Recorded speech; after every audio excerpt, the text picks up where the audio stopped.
저는 일산에 사는 60대 중반의 여자입니다. 노후에 편히 보낼 생각만 하고 있던 제게 지금 이게 무슨 일인가 싶습니다. 여러분들은 혹시 믿는 도끼에 발등을 찍혀본 적이 있으신가요? 저는 단 한 번도 며느리에게 시집살이 시켜본 적이 없다고 자부할 수 있는 사람이에요.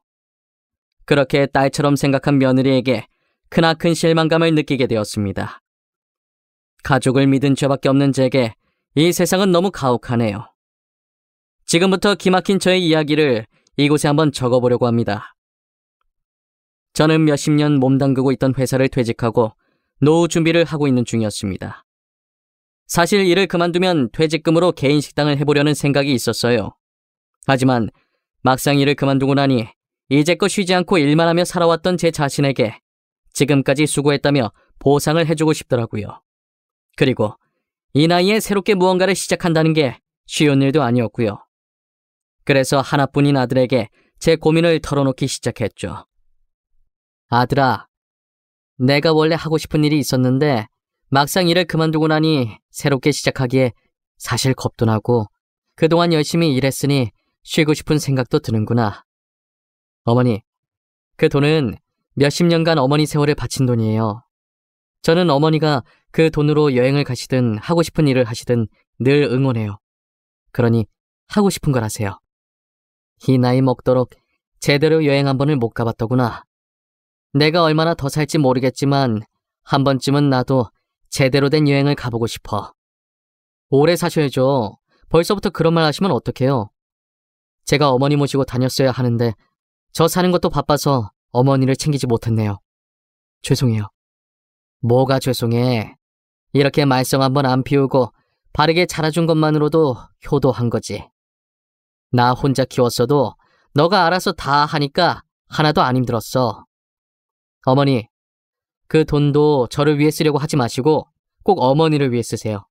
이젠 그러셔도 돼요. 저도 다 컸으니 앞으로는 어머니 신경 쓰면서 살게요. 아들은 제게 아무 생각하지 말고 퇴직금으로 지금 당장 하고 싶은 것을 하라고 하더라고요.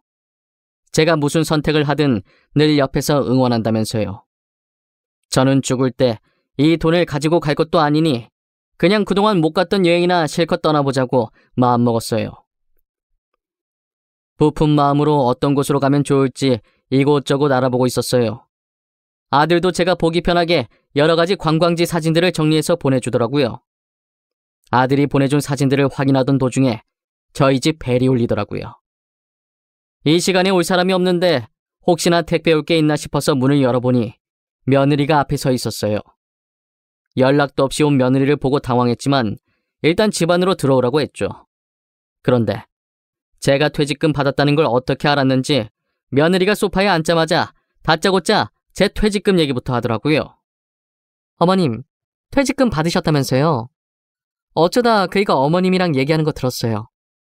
이 사진들은 다 뭐예요? 퇴직금 받은 걸로 여행이라도 가시게요? 맞아. 이제 나도 일할 만큼 했으니 남은 인생은 좀 쉬려고. 그런데 왜?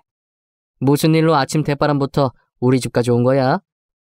다름이 아니라 저희 아빠 사업이 좀 어려워서요. 혹시 어머님 퇴직금을 아버지 사업에 조금 보태주실 수 있나 했어요. 내가 이때까지 사돈 어른 사업에 많이 보태줬지 않니? 최근까지도 보태줬던 걸로 기억하는데 또 사업이 어려워진 거야? 네, 이번 고비만 잘 넘기면 될 것 같은데 어떻게 안 될까요? 지금 많이 급해서 어쩔 수 없이 어머님께 부탁드리는 거예요. 이번엔 나도 보탤 수가 없겠는데 퇴직금은 노후를 위해 놔두고 싶어. 도움 주지 못해 정말 미안하구나. 나도 여윳돈을 가지고 있어야 할 나이인지라. 어머님, 그러면 어머니 말씀은 저희 아빠 회사가 지금 어떻게 되든 상관이 없다는 뜻이세요? 가족끼리 힘들 땐 서로 돕고 살아야 하는 거 아닌가요? 내가 이제껏 안 도와준 것도 아니고 사돈 어른 사업 힘들 때마다 내가 돈 줬던 건 기억 안 나니? 너무 많아서 사돈 사업에 내가 보탠 돈이 얼마인지도 모를 지경이구만. 이번이 마지막이에요. 정말 다시는 부탁 안 할게요. 저도 오죽급하면 이러겠어요. 그러니 어머니 퇴직금 저한테 주시면 안 될까요? 미안하구나. 퇴직금만큼은 나도 양보를 못하겠어. 그리고 내 돈인데 왜 며느리 네가 맡겨놓은 것 마냥 달라고 하는지 모르겠구나. 더 이상 할 얘기 없으니 이만 돌아가. 돈 빌리러 온 주제에 가족끼리 돕고 살아야 한다면서 적반하장으로 나오는 며느리를 보고 단호하게 안 된다고 하고 돌려보냈어요. 그리고 저는 아들에게 며느리가 왔다 갔던 사실을 말했죠. 아들아, 오늘 며느리가 왔다 갔구나. 사돈어른 사업이 대체 얼마나 힘든 거야? 부탁한 게 한두 번도 아니고 이제는 내 퇴직금까지 달라고 하더구나. 집사람이 어머니 보고 돈 달라고 했어요? 장인어른 사업 힘들다는 얘기는 처음 듣는데 저한테는 전혀 그런 얘기 없었어요. 한두 번도 아니라니 이런 적이 몇 번이나 있었단 말이에요? 너 걱정할까봐 말 안 했나 보네. 나한테 몇 번이나 돈 빌려갔었어. 갚은 적은 없다만. 가족끼리 돈 문제로 왈가왈부하는 게 아닌 것 같아서 나도 그냥 넘어갔었지. 어머니, 돈 문제는 가족끼리 더 깔끔히 해야 하는 거예요. 일단 제가 집사람한테 얘기해 볼게요. 어머니는 퇴직금 보탤 생각하지 마세요. 장인어른이 힘드신 건데 보태도 제가 보태야죠. 이 일로 며느리랑 아들이 심하게 싸운 것 같았어요. 며느리한테 전화가 왔는데 잔뜩 흥분한 목소리로 제게 말을 하더라고요. 어머님, 저한테 돈 주신 것도 아니시면서 왜 남편한테 죄다 다 일러 바쳤어요? 돈이라도 주고 말하시던가요. 지금 저랑 뭐 하자는 거예요? 어머, 얘 말하는 것 좀 봐. 내가 이때까지 너가 부탁할 때마다 줬던 돈은 생각 안 하니? 이제껏 아무 말 안 하다가 오늘 한번 말했다고 이딴 식으로 말을 해? 시애미 알기를 개똥을 하는 거야 뭐야? 아까부터 전에 줬던 돈 타령하시는데 제가 돈 받을 때마다 어머님께 고맙다고 했었잖아요. 그럼 된 거 아니에요? 왜 계속 예전 얘기를 하세요? 고맙다고 말하면 끝나는 거니? 그냥 준 돈이야? 빌려준 돈이잖아. 애당초에 돈을 빌렸으면 갚아야지. 가족이라 돈 돌려받을 생각 안 하고 있었는데 괘씸해서 안 되겠어. 너 그 돈 다시 다 갚아. 알겠어? 가족이라 돈 돌려받을 생각 안 하고 있으셨다면서요. 이제 와서 갚으라고요? 어머님, 저 돈 없어요. 못 갚아요. 내가 너한테 빌려준 것이지 그냥 준 거 아니었어. 갚을 돈도 없으면서 도대체 돈을 왜 빌리는 거야? 더 이상 너랑 말 섞기도 싫고 얼굴 마주하기도 싫으니까 갚을 돈만 보내고 다시는 찾아오지 마. 말하면 할수록 자기밖에 모르는 며느리가 정말 꼴보기 싫었어요. 도대체 뭐가 저렇게 당당해서 제게 저런 식으로 말하는 건지 이해가 가질 않았어요. 급기야 저를 돈줄로만 보는 것인가 라는 생각도 들더라고요. 그리고 얼마 후 음료수 한 박스를 들고 며느리가 다시 저를 찾아왔더라고요. 어머님, 제가 그때 말이 너무 심했던 것 같아요. 정말 죄송해요. 저희 아빠 사업이 많이 힘들어서 저도 모르게 예민하게 받아들였던 것 같아요. 아니다. 나도 생각해보니 잘한 건 없는 것 같구나. 나만 입 다물면 됐었는데 내가 괜히 아들한테 말해서 일만 더 키운 것 같아 미안하구나. 지금 저희 아빠 사업이 많이 힘들어요. 제가 어떻게든 꼭 갚을 테니 퇴직금 전부는 아니더라도 조금만 빌려주시면 안 될까요? 정말 부탁할 곳이 어머님밖에 없어서 그래요. 나는 더 이상 갚는다는 말 안 믿어. 매번 그렇게 빌리고 갚은 적이 단 한 번도 없지 않니? 그래도 일단 생각은 해보마. 그러니 오늘은 이쯤하고 이만 돌아가. 저는 정중하게 부탁하는 며느리를 보고 마음이 약해지려고 했었지만 그간 보였던 행실을 다시 생각해보니 이번에도 안 갚을 게 뻔해서 안 된다고 하고 돌려보냈어요. 며느리가 간 지 2시간 정도 지났을까 아들이 제게 전화를 했더라고요. 다급하게 혹시 며느리가 또 제게 찾아가지 않았냐고 하면서요. 어머니, 혹시 오늘도 저희 집사람 찾아갔어요? 가서 또 돈 달라는 얘기 하던가요?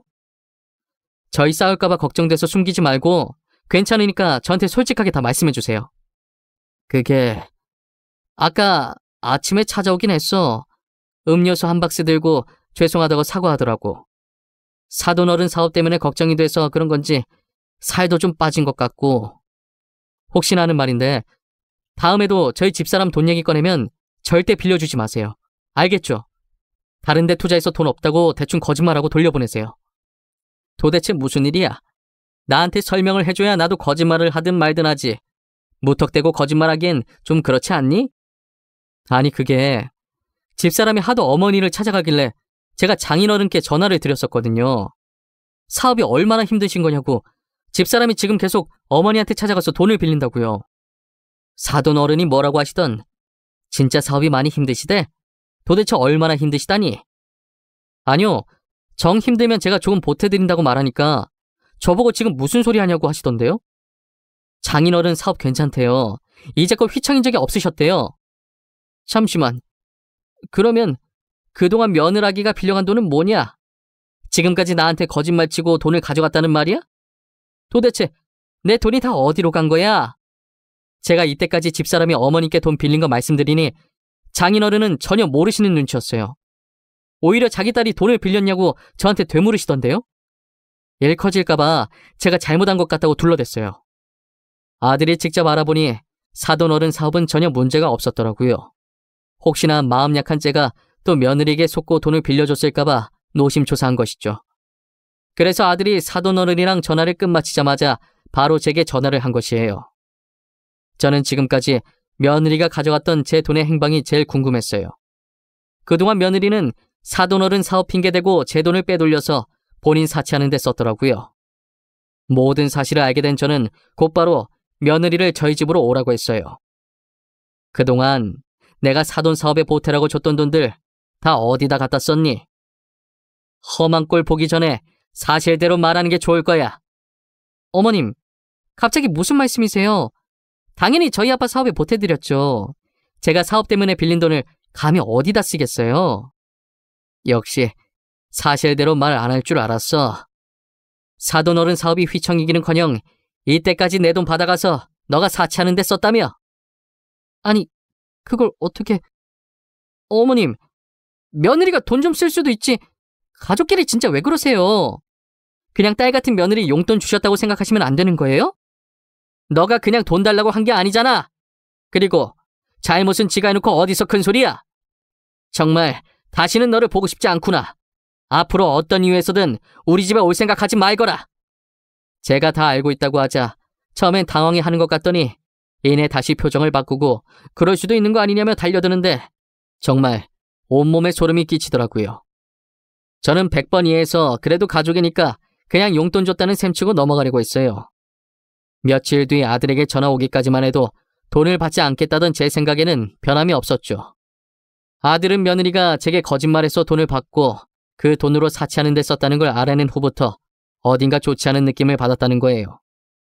그래서 어디에 썼는지 알아보기 시작했고 며느리 카드 거래 내역을 보다가 다른 남자와 바람을 피고 있는 중이라는 사실을 알게 된 것이죠. 아들은 그런 며느리에게 오만정이 다 떨어지고 머리끝까지 분노했더라고요. 저도 배신감에 화가 나긴 마찬가지였어요. 아들은 한 달간 며느리를 몰래 쫓아다니며 증거들을 모으기 시작했고 어느 정도 모은 증거 자료를 가지고 이혼 소송과 상간남 소송을 걸었어요. 저는 며느리가 바람을 폈다는 말을 듣고 제 돈이 모조리 며느리의 상간남에게 들어갔다는 생각에 이대로 둬서는 안 되겠다고 제 돈을 되찾아야겠다는 생각이 들었어요. 제 남편이 병으로 세상을 떠나기 전까지만 해도 변호사였거든요. 남편은 제게 모든 일에 증거를 남겨야 한다고 그래야 손해보며 살지 않는다고 신신당부를 해서 늘 누군가를 만나게 되면 녹음하는 버릇이 생겼었어요. 그 덕분에 며느리가 이때까지 제게 돈 부탁을 할 때마다 녹음이 다 되어 있었죠. 최근에 사돈어른 사업 핑계로 제 돈을 빼돌린 것을 인정한 부분들까지도요. 그동안 저와 며느리가 나눈 대화들이 들어있는 녹음본과 아들이 준 며느리 카드 거래 내역서를 들고 사기죄로 고소를 했습니다. 아들은 이용소송 걸었다며 며느리 보고 당장 집에서 나가라고 했대요. 하지만 며느리는 아들이 자신의 불륜 사실을 모르는 줄 알고 있었고 괜히 이번 일로 겁주는 건 줄 알고 나가라는 아들 말에 나가려고 하지 않았대요. 그래서 아들이 짐을 싸서 저희 집에 와 있었어요. 드디어 고소장을 받은 것인지 며느리가 저와 아들에게 고소 취하해달라고 빌기 시작하더라고요. 어머님, 오빠, 내가 잘못했어. 나 그 사람이랑 정리했어. 다시는 안 그럴게. 어? 어머님, 돈도 제가 어떻게든 꼭 갚을게요. 그러니까 제발 고소만 취하해주세요. 내가 분명 다시는 우리 집 찾아오지 말라고 했을 텐데 내 말이 말 같지 않은 거니? 당장 내 돈 내놓을 거 아니면 절대 취하 못하니까 그런 줄 알아. 오빠, 그럼 이혼 소송만이라도 취하해줘. 나 바람 피운 거 우리 아빠가 알면 안 돼. 그러니까 제발 사람 한 명 살리는 셈 치고 한 번만 봐줘. 부탁할게. 내가 진짜 잘못했어. 아빠가 알면 나 진짜 죽어. 처음부터 이럴 각오하고 바람 핀 거 아니었어? 들키면 안 됐으면 애초에 이런 짓을 하지 말았어야지. 이런 상황이 올 거라는 걸 예상 못하진 않았을 거 아니야. 안 그래? 내가 너무 철이 없었어. 다신 안 그럴게. 절대 딴 생각 안 할게. 어머님한테 돈 달라고도 안 할게. 아니면 차라리 합의 이혼해주면 안 될까? 그러면 오빠가 시키는 대로 다 할게. 어?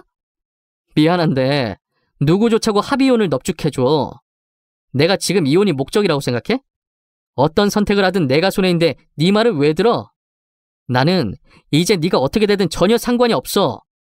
결국 아들과 저는 소송을 취하지 않았고 며느리는 친정에서도 쫓겨났어요. 하필 만난 남자도 유부남이었는지 상간녀 소송까지 더해졌고 자기 가정에 이어 남의 가정까지 파탄냈다고 며느리를 더 이상 딸로 받아주지 않겠다고 했대요. 얼굴 한번 본 적 없는 안사돈이 바람을 펴서 그 남자와 도망가는 바람에 사돈 어른이 혼자가 되었는데 그래서 그런지 다른 건 다 참아도 불륜은 절대 참아줄 수 없다고 했다더라고요. 이제서야 며느리가 왜 그렇게 아들한테 합의 이혼하자고 빌었는지 그 이유를 알겠더라고요. 사돈 어른은 재산 상속도 며느리를 빼고 진행한다고 했다더라고요.